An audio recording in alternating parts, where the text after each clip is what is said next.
Hello Aries, Sun, Moon, Rising, and Venus signs. Kamusta kayo? Sana po'y nasa mabuti kayong kalagayan. Welcome back po sa Star Tarot. At kung bago kayo rito, welcome din po kayo. Please subscribe, like, share my videos, and leave me a comment po kung nakaresonate kayo.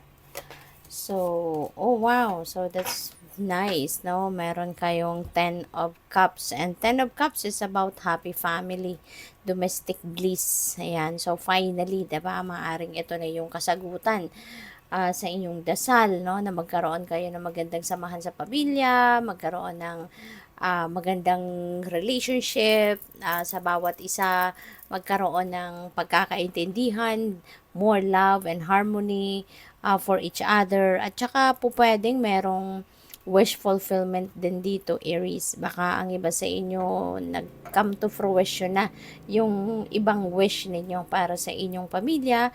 Kaya masayang masaya, no? Dito hindi lang ikaw kundi pati ang buo mong pamilya, no?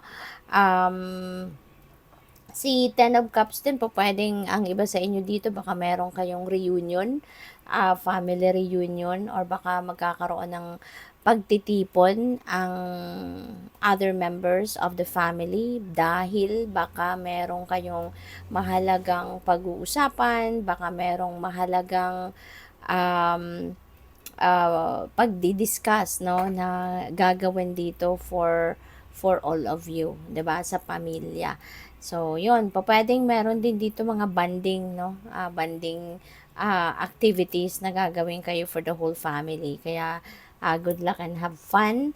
We also have Page of Swords. Si Page of Swords, ano to, mga balita. No? So, pwedeng meron ditong mga balitang dadating, maraming impormasyon ang dadating na pwedeng makatulong, no? Yung mga impormasyon na to sa mga bagay na kailangan ninyong pagdesisyonan. Kasi pwedeng you are in the middle of a situation wherein you need to make an important decision.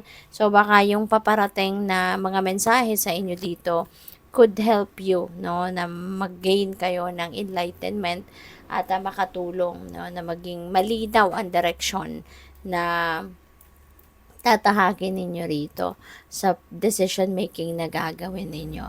So, we also have the Seven of Pentacles. Maaari ngayon, parang siguro nag-ano kayo, nagre-reevaluate of what you have done already doon sa mga kunyari. Baka meron kayong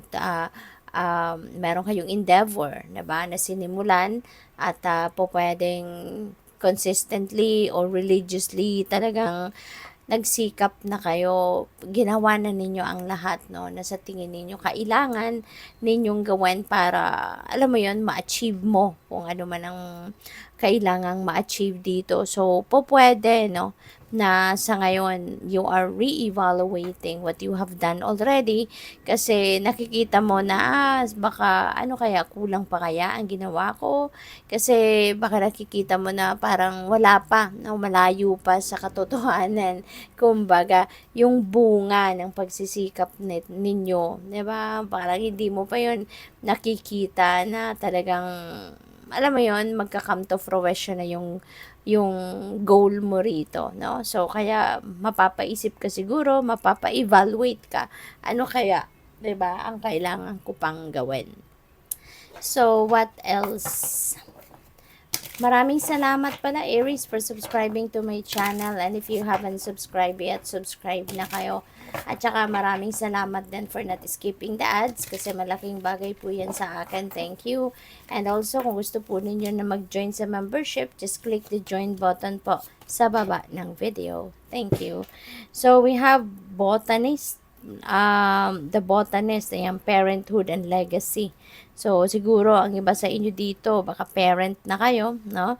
And what you are doing right now, no, para sa inyong pamilya is how you can build that legacy, no, para sa pamilya ninyo. Talagang, siguro, you have embraced that, alam ninyo, 'di ba, ang pagiging magulang, maraming iniisip, no, na kabutihan ng mga anak, no, hindi lang yung pang sa ngayon, na na kailangan ng mga anak, kundi also for the future. Kaya po pwedeng yan ang pinagsisikapan din ninyo, yan din ang pinagtatrabahuan ninyo, yung gano'n, ano? Kasi you have embraced, 'di ba?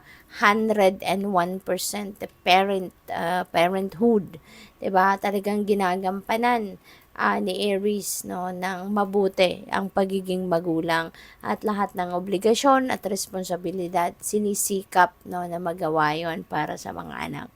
So we have hiding your true self and projection. Siguro hindi mo, alam mo yon, baka hindi mo ine-express dito yung inyong totoong nararamdaman. Po pwedeng you are not expressing your true self dito, no? You are hiding yourself. Po pwedeng dahilan yan baka nahihiya ka, maaaring meron kang kinahihiya about yourself, or maaaring talagang sadyang shy ka lang, or pwede rin dito na you are pretending, no? Maaring you are pretending to be someone else for whatever reason, no? So pwedeng may ganon.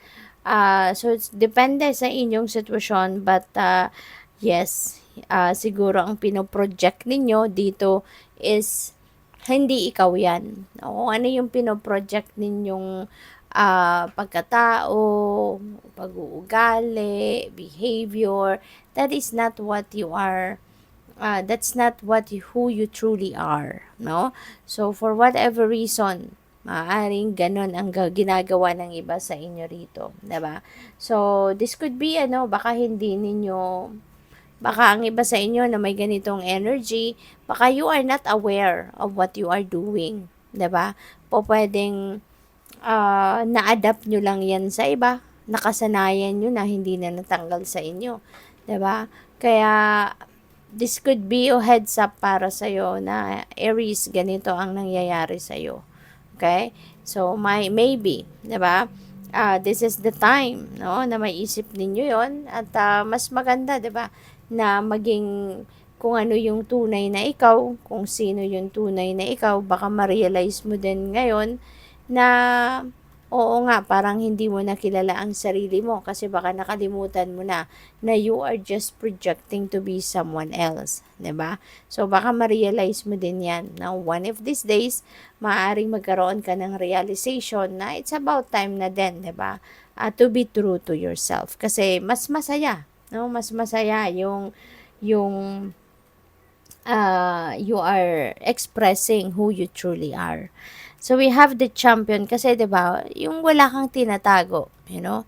So the champion, maganda rin kasi meron kang mga achievements dito, 'di ba? Ang iba sa inyo rito, maybe you are you are achieving something, no? Maybe you are rising above your situation kasi meron tayong downfall. So baka in the past, 'di ba, nag-fail kayo regarding something, maaaring hindi mo na pagtagumpayan kung ano man yung pinagsikapan ninyo, kung ano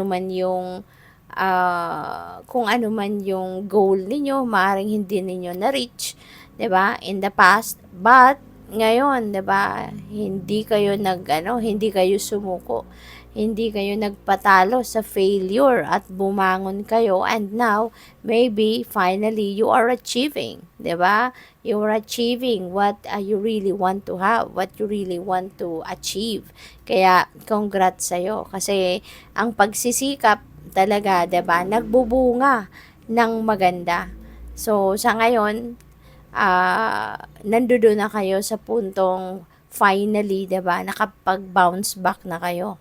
Nakapag-bounce back na kayo doon sa ano ninyo, sa setback na maaring na experience in the past. So good luck po. Thank you for watching Love and Light. Namaste.